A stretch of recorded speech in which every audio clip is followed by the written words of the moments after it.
RG Producciones presenta.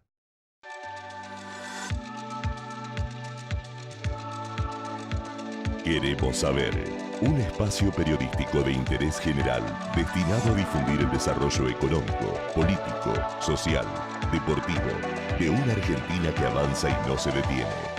Con la conducción de Jorge Conti y la participación especial de Roberto Lisandro y Julio Ricardo. Queremos saber. En las respuestas está la clave, el contexto de lo que tenés que saber. Auspician este programa las siguientes empresas. ¿Cómo sería la vida si de pronto usted se despertara sin poder hablar, sin poder expresar las palabras más simples, sin poder decir lo que piensa? Eso es la afasia.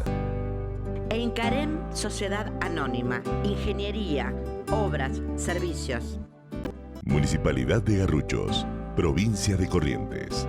Gestión Alejandro Minigosi. Un municipio comprometido con su gente.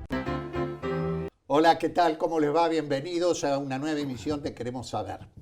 Y en el principio de esta emisión estábamos conversando y recordando con Julio Ricardo lo sucedido en la histórica y trascendental conferencia de prensa que dio el presidente Macri en la Casa de Gobierno y en el diálogo donde se produce la relación del presidente con nuestro querido amigo y compañero Roberto Lisandro. Roberto querido, nosotros nos sorprendió, estaba todo el país mirando esa conferencia de prensa, porque hacía long time que no había una conferencia de prensa por supuesto, con los periodistas acreditados en Casa de Gobierno. Bien, y él te dijo, sí, Roberto. Sí. Señor presidente, sí, Roberto. Se acordó el nombre, sí, se acordó el nombre. Exacto. Y Pichetti lo ratificó, dijo el maestro Roberto. Sí, señor. Bueno, pero en el medio... ¿qué pasó en el medio? Dale que eso no trascendió a la opinión pública. Alguien lo comentó en una radio, pero ni yo me di cuenta, A ver. Sonó la marcha peronista en mi celular. Que vos la tenés incorporada como llamador. Y la tengo desde que llega hasta que termina y seguiré con ella por los siglos de los siglos. Sí. Y me miraron con una carita media rara. Sí, pero yo no, les juro que no lo puse a propósito. Está porque tiene que llamar por teléfono. Sí. Pero se ve que a Pichetto más o menos hace, pero la cara de Macri, en ese momento, que era un momento bastante... Claro, pensó esto. No, era un momento, sí. Además fue el momento en que le ganó el peronismo, la oposición le ganó por escándalo. Sí. Y habrá pensado el presidente, esto me lo están haciendo a propósito. Y yo no me di cuenta. Me extrañaría de Roberto Lisandro porque y yo salió ahí, ¿no? yo buscaba pararlo y no podía pararlo. Hasta que, bueno, se detuvo. No, pero ustedes quieren saber, por eso nos están escuchando. Se le escapó del corazón. Sí, salió del corazón. No lo puede contener. No lo hice a propósito, pero se me escapó del corazón, tenés razón. Así es. Bueno, aclarado esta situación que no la teníamos clara tampoco nosotros, exacto. Pero bueno, en buena hora que se sepa. Exacto. ¿No? Además no es nada del otro mundo, es una cosa lógica. No, desde ya. Pero de cualquier manera, yo lo que quiero anunciar ahora que tenemos una visita muy importante en Queremos Saber. Porque esto de Queremos Saber también vamos a tratar de entablar ese coloquio, esa búsqueda de información y de conocimiento a través de un prestigioso periodista, como es el señor Alejandro Sangenis. Bienvenido, querido Alejandro, a nuestros estudios. Muchísimas gracias, Jorge. La verdad que para mí es un gran honor estar con ustedes, que son eminencias del periodismo.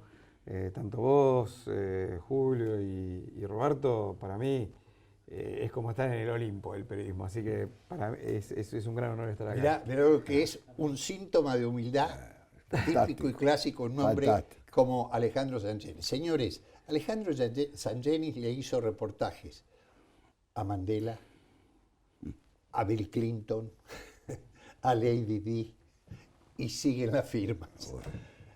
Contanos, por favor, de todos estos personajes, ¿en qué circunstancias se dio, por ejemplo, lo de Mandela, lo de Clinton, lo de Lidi? ¿Y cuál fue tu impresión y cuál ha sido tu conclusión? La verdad que es uno de mis favoritos, Mandela, en el sentido de que justamente con lo que se está viviendo hoy en el país, él unió a Sudáfrica, que era 10.000 veces peor la situación en la que estaba un régimen supremacista blanco que se estaba retirando y estaba el primer poder negro importante en Sudáfrica que estaba tomando el poder a través de Mandela. Entonces se esperaba un baño de sangre. Él me recibió en el 94 cuando gana las elecciones. Y vos estabas en La Nación. ¿Fuiste por La Nación? No, por Revista Gente en ese momento. Ah, por Gente, correcto. Y la verdad que era una época en la que con la convertibilidad también viajábamos muchísimo, ¿no? Entonces, por ahí viajaba tanto como la Newsweek o Time y nos encontrábamos en Ruanda o en cualquier evento de estos así internacionales. Y eso me favoreció la suerte, como dicen a los audaces, que justamente el embajador en Sudáfrica era Hugo Porta, sí, a quien conocía del rugby, mi hermana es una médica deportóloga que lo trató mucho tiempo a él. Y la verdad que Hugo Porta era muy amigo de Mandela. Entonces, muy amigo. No, inclusive hay una anécdota que dicen que cuando Mandela quiere integrar realmente Sudáfrica económicamente al mundo, Hugo Porta es el que hace la gestión con Kissinger, para que Kissinger vaya y a partir de eso empezaron a buscar abrirse las puertas del mundo a un país que está visto como un posible polvorín donde podría empezar a explotar toda Sudáfrica. Mandela me impresionó, sinceramente me hace acordar mucho al Papa Francisco en algunas cosas, en el sentido, o por ejemplo la calidez y la humildad dentro de la grandeza que hay acá con la que te reciben. Él tiene una mesita chica donde él mismo te agarra el abrigo, te sirve el café, una cosa de una humildad extraordinaria. Qué notable. Hay que pensar que él también de alguna manera dejó su familia, que no soportó que él quisiera unir a Sudáfrica y perdonar a los blancos, a los Boers, a quienes descienden de alemanes, holandeses e ingleses, quienes habían sido de alguna manera sus torturadores. Pero él dijo, mientras yo estaba en la cárcel, me puse a estudiar su poesía, cómo eran, para justamente después cuando saliera, tratar de unirlos sinceramente. Su familia no lo aceptó un montón de gente, pero él logró convencer como un Churchill, convenciendo a su pueblo para ir a la guerra, ante un avance tremendo del nazismo que no lo paraba nadie. Bueno, él tuvo también la capacidad de focalizar y dar su vida, que su familia pasó a ser Sudáfrica. Y creó una bandera, la bandera del Rainbow Color, ¿no? La del arco iris. Sí. Y a través de mi percepción personal, es igual que en la película Invictus, no sé si la vieron, pero es cuando él recibe a Pienaar, al capitán de los Springboks, y le pide, por favor, a través del rugby, nosotros queremos unir a todos. O sea, antes era un deporte exclusivo. Es más, desde la cárcel, cuando él veía los partidos de rugby, hinchaba por los Pumas, hinchaba por los Jaguares que habían ido para allá. Y por eso tenía esa admiración por Hugo Porta. Pero sobre todo, lo que me impresionó es, son como estos hombres así, Mahatma Gandhi, ¿no? O sea, almas grandes, ¿no? Sí. Que tienen la posibilidad del perdón, ¿no? La capacidad de, después de estar 27 años presos, 17 de los cuales estuvo en Robben Island, donde nosotros lo visitamos con la Fundación Rugby Sin Fronteras, que integro. Hicimos 4 partidos en Malvinas con isleños y argentinos. Y ahí percibir lo que ha sido eso, ¿no? O sea, un acto de una épica y un heroísmo de parte de él extraordinario. Con un gran cariño por Argentina. La verdad que sentía, son todos estos personajes en Clinton también, que él sentía un gran cariño por Argentina, porque él admiraba mucho a John Kennedy. Y John Kennedy a su vez admiró mucho a Frondizi y también tenía un sentimiento muy ¿Puedo hacer una pregunta? Es un hombre que unió a Sudáfrica y acá no logramos unirnos nosotros, es algo inconcebible. Tal cual, porque yo creo que también vivimos un poco, así como dicen que los que viven en islas son bastante metidos para adentro. Por ejemplo, en las Islas Malvinas uno ve que los isleños son muy metidos para adentro. Yo viví y estudié en Inglaterra, no tiene nada que ver. Si bien es la misma cultura, son muy distintos, pues están totalmente como el patagónico, que está así muy como ermitaño, ¿no? Entonces, los argentinos quizás, siempre mirándonos un poquito el ombligo, siempre dijimos, bueno, nos rasgamos las vestiduras y sobredimensionamos un montón de cosas terribles en lugar de tomar y apoyarnos sobre las cosas positivas que se fueron dando a lo largo de los años. O sea, todo lo que, por ejemplo, ustedes sembraron en el periodismo, con honestidad, con integridad, con capacidad, con talento, bueno, que las nuevas generaciones eso lo vayan tomando. En la política debería pasar lo mismo. Pero nombraste una cosa extraordinaria. Mandela, personaje inolvidable para la vida de la historia del mundo, el uso práctico que hizo del deporte. Exactamente. ¿Por qué no nos podemos copiar? Logró, a través de aquel campeonato mundial, 95. A través del rugby, que blancos y negros cantaran por primera vez juntos el himno de Sudáfrica. Y lo logró con el deporte. Lo que el deporte es capaz de lograr. Es cierto. ¿Hace falta Mandela? Y sí, yo creo que aquel que pueda encarnar, porque dentro de la programación neurolingüística, ¿no?, que son algunos de los temas que desarrollo, lo que pude estudiar son estos fenómenos de modelar aquello que sí está bien. Entonces, justamente si uno, por ejemplo en el deporte, si Vilas hubiera modelado el saque de Roscoe Tanner en su momento, o de Connors, él era un brillante jugador de base, pero si lo que te falta lo modelás del otro, como hizo Messi con los tiros libres, ¿no? O sea, que él no tiraba, no era un muy buen shoteador de tiros libres, pero con mucha humildad lo imitó a Aimar, a Riquelme y a Cristiano Ronaldo, y desarrolló su propia técnica. Es como vos decís, Julio, Sudáfrica es el ejemplo perfecto de cómo una nación bañada en sangre, que uno llegaba ahí y en lugar de colgar el abrigo colgabas la ametralladora, el revólver, todo, porque si no te mataban. Un blanco no podía entrar a Soweto, lo mataban. Entonces, un verdadero genocidio. Zonas tribales. Pero exactamente, por ahí entre negros y negros también. Claro, los Tutsu con los Goya. Exacto. Ahora, qué fantástico para lo que puede servir el deporte.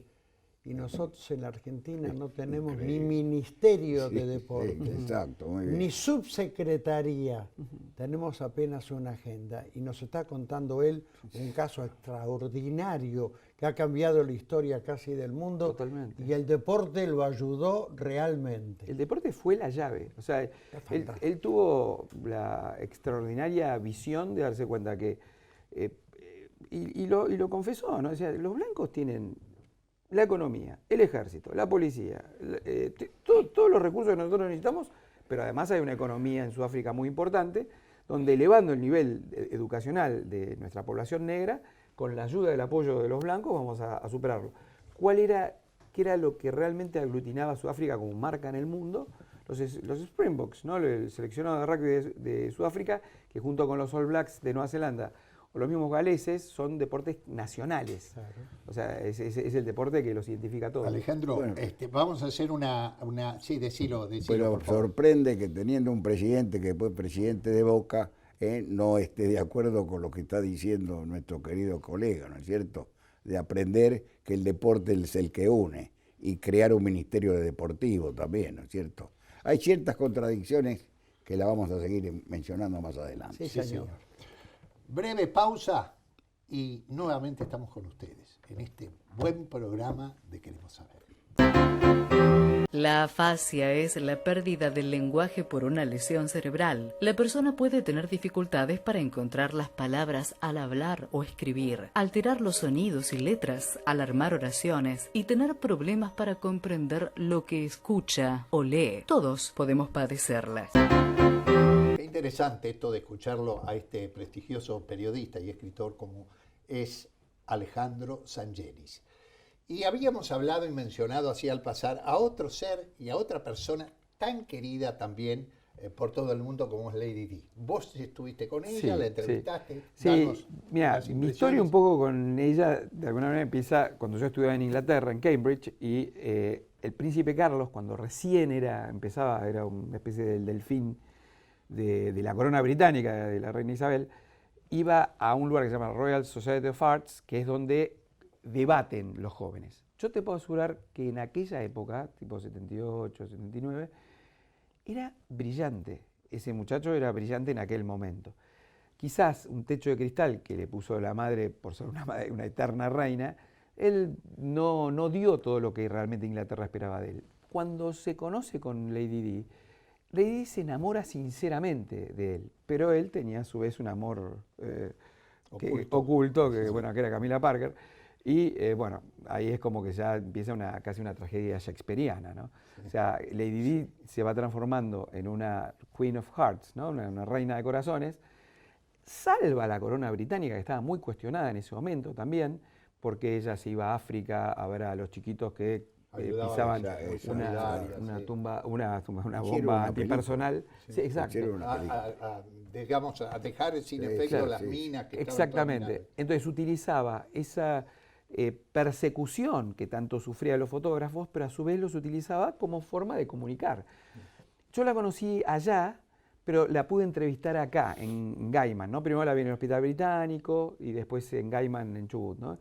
Y realmente yo tenía una sensación por ahí que ella era un poco disruptiva con respecto al conservadurismo de la corona británica. Pero en la cosa personal, y aparte viendo su sinceridad en la solidaridad que ella efectuaba y cómo todo lo usaba para buenos fines, la verdad que enamoraba, era una mujer hermosísima también. Nosotros en Gente le hicimos una foto cuando llega a la embajada británica y yo por experiencia sabía que lo primero que hace era recorrer, entonces la tiramos en toallón yendo a la pileta, que era ¿viste? Una especie de romper con el protocolo. Pero bien, o sea, no era una cosa terrible. No, por supuesto. Pero en la entrevista me resultó súper cálida, muy, muy agradable, muy inteligente y que sí realmente sufría una presión tremenda por lo que había vivido, ¿no? Ella, le rompieron el corazón de alguna manera, ¿no? Sinceramente, y a partir de eso fue produciendo por hechos desgraciados, o uno los puede ver de distinta manera, pero la última fue el haberse enamorado o estar con una pareja musulmana, cosa que dicen que la corona británica jamás hubiera tolerado. Yo estuve allá en el Puente del Alma y en el túnel donde se produjo el accidente. Fue perseguida por una nube de fotógrafos, como siempre, de paparazzis. El chofer estaba medio drogado, al lado tenía un guardia real, un tipo del servicio británico. Hay muchas versiones y cuestionamientos de que la corona jamás hubiera tolerado un hijo musulmán, descendiente de la corona. Y bueno, o sea, yo no digo que una teoría conspirativa, pero justamente una tragedia shakespeariana. Conos de sombra. Conos de sombra, sí, tal cual. Son las historias de amores trágicos, ¿no es cierto? Hay otras historias del amor que no son tan trágicos, por supuesto, pero que, claro, por ejemplo, los divorcios, las rupturas de las familias o de los matrimonios multimillonarios, seguro, ¿no es cierto? Como seguro. son los dueños de Amazon, exacto. Son un tema de actualidad, ¿no es Jeff cierto? Bezos, sí. Una cosa que estuvimos viendo, analizando, yo me dedico justamente ahora en lanación.com a analizar cómo es la comunicación verbal y no verbal. Para la CNN en español analizo también en las Naciones Unidas cuando se reúnen los presidentes cómo es la comunicación. Y otro tema son los empresarios, ¿no? Quienes coacheo o políticos en temas de comunicación y neurooratoria y oratoria. Y justamente, ¿cómo se puede comunicar algo de la manera en la que haya menos sangre y menos daños colaterales para todos? Entonces, el ejemplo que vos acabas de sacar de Jeff Bezos, tal cual, es justamente una manera impecable de cómo se consensúa una forma de establecer una separación en la que se separa también un imperio. Uno recuerda de cuando éramos también chicos, el imperio que estudiamos. ¿De cuánto? Claro, ¿De cuánto más sí, o menos, muchos miles de millones, una de las grandes fortunas del mundo. Pero lo que iba a usar era la metáfora de los reyes de Castilla y Aragón, ¿no? O sea, cuando eran dos reinos, ¿no? Entonces, eso también es como separar. En este caso, los dos reinos se configuraban porque ella también participaba activamente en el progreso y el desarrollo de la empresa. Tal cual. Por eso, este fue un buen ejemplo de cómo se puede consensuar una separación y no afectando a las propias empresas y a la gente que trabaja de eso, ¿no? Yo también en temas de comunicación verbal y no verbal, si querés doy algunos tips así de justamente de estos temas, ¿no? Siempre en las relaciones de pareja o inclusive para cuando hay una entrevista laboral, es muy importante la empatía desde el lenguaje corporal también, ¿no? Entonces uno inclusive en un bar puede ver inmediatamente qué pareja está bien avenida o no. Entonces hay algunos tips que son importantes, o técnicas que como se llaman de bonding, ¿no? De vínculo. Una es de eco y espejo, ¿no? ¿Qué significa de eco? Bueno, eco, nosotros los periodistas que lo usamos bastante, y hay alguien que lo ha usado, no digo que abuse, pero que lo usa muchísimo y le da resultados, que es Lani Gangling, que es, viste, repetir el predicado de lo que dice el otro. O sea, si alguien te dice algo, como esa tía simpática, macanuda, que uno le dice, qué lindo día, sí, viste, qué lindo día. Sí, o sea, y ya eso, todo lo que nos es familiar, nos entra directamente con afecto y lo internalizamos. Entonces, el poder acompasar y calibrar al otro, tanto en su comunicación, que por ejemplo, en este momento estamos los tres bastante así alineados en la misma comunicación del lenguaje corporal. es poder hacerlo con el otro, así, acompasarlo, acompañarlo, es muy bueno, como también el tomar las palabras del otro, ¿no? Si uno ve que el otro es más visual o más auditivo, más kinestésico, que es del movimiento, justamente el deporte es muy kinestésico. Tenemos los relatores como Tinelli, Fantino y Víctor Hugo, que vienen del deporte, entonces eso lo trasladaron a chau en Tinelli o decime. Claro, utilizaron un método del relato deportivo, así muy veloz, como una muletilla de... Claro, que le sirvió. Que si vos lo llevas exageradamente, se te vuelve un poquito en contra, ¿no? Pero volviendo a los tips estos, el empatizar con el otro, hacerle el espejo, es muy bueno. Sobre todo porque uno te dice, no, pero ¿cómo? Si vos vas adoptando la misma posición del otro, casi como que es medio ridículo o el otro se va a dar cuenta. Sin embargo, la persona está concentrada en las palabras. Entonces, el subconsciente está concentrado en el lenguaje corporal. Hoy se dice que el 7% de un discurso se concentra en las palabras, el 38% de los tonos y el 55% en el lenguaje corporal. Estás hablando de los tips, sí, y del lenguaje corporal. Sí. El próximo 23 de septiembre se va a elegir el mejor jugador del mundo. Y por primera vez van a aparecer mujeres.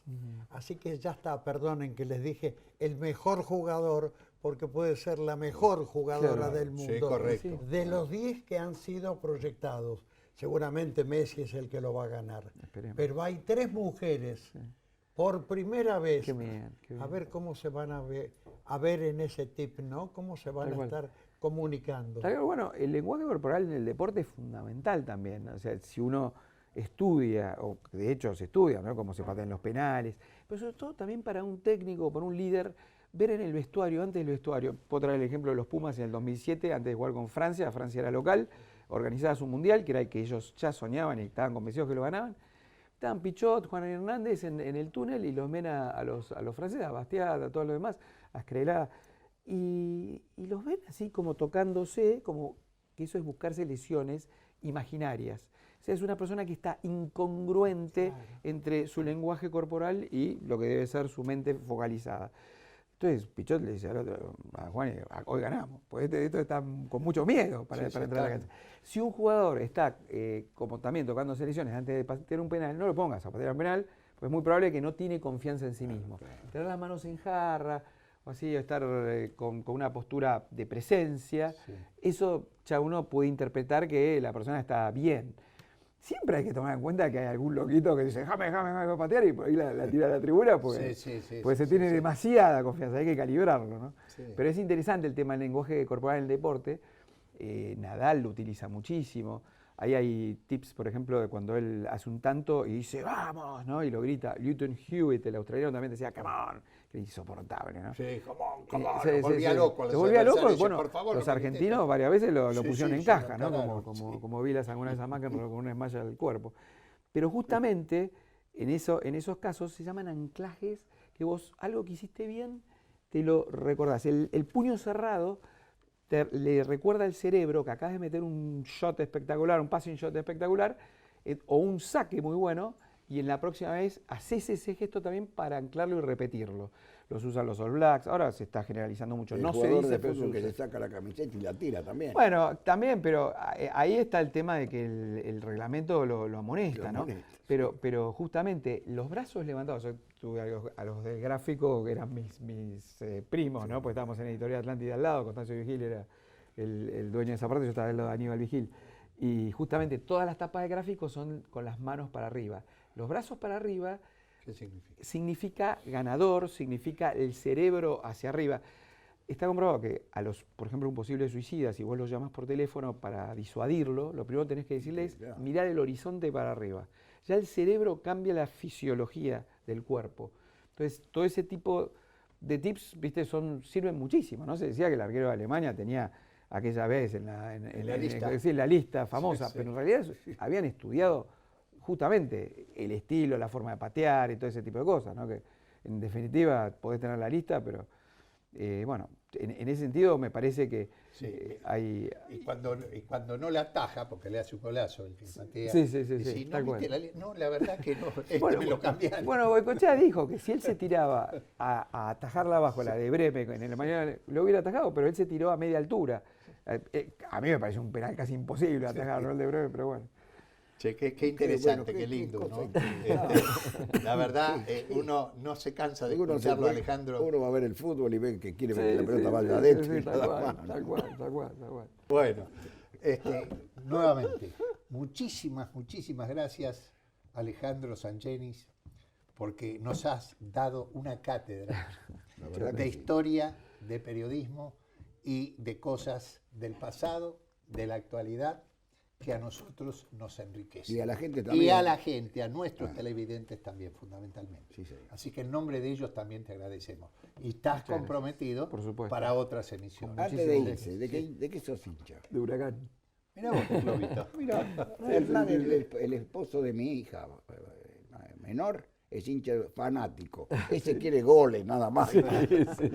Bueno, gracias nuevamente, señoras, señores. Será entonces hasta nuestro próximo programa. Recuerden, todos los sábados de 14:30 a 15 y luego el martes en repetición, el martes siguiente a las 16:30 horas por América Sport 115 de Cablevisión. Allí nos encontramos siempre. Gracias. Hasta entonces. Auspiciaron este programa las siguientes empresas: Municipalidad de Garruchos, Provincia de Corrientes. Gestión Alejandro Minigossi. Un municipio comprometido con su gente. ¿Cómo sería la vida si de pronto usted se despertara sin poder hablar, sin poder expresar las palabras más simples, sin poder decir lo que piensa? Eso es la afasia. En Carem, Sociedad Anónima, Ingeniería, Obras, Servicios.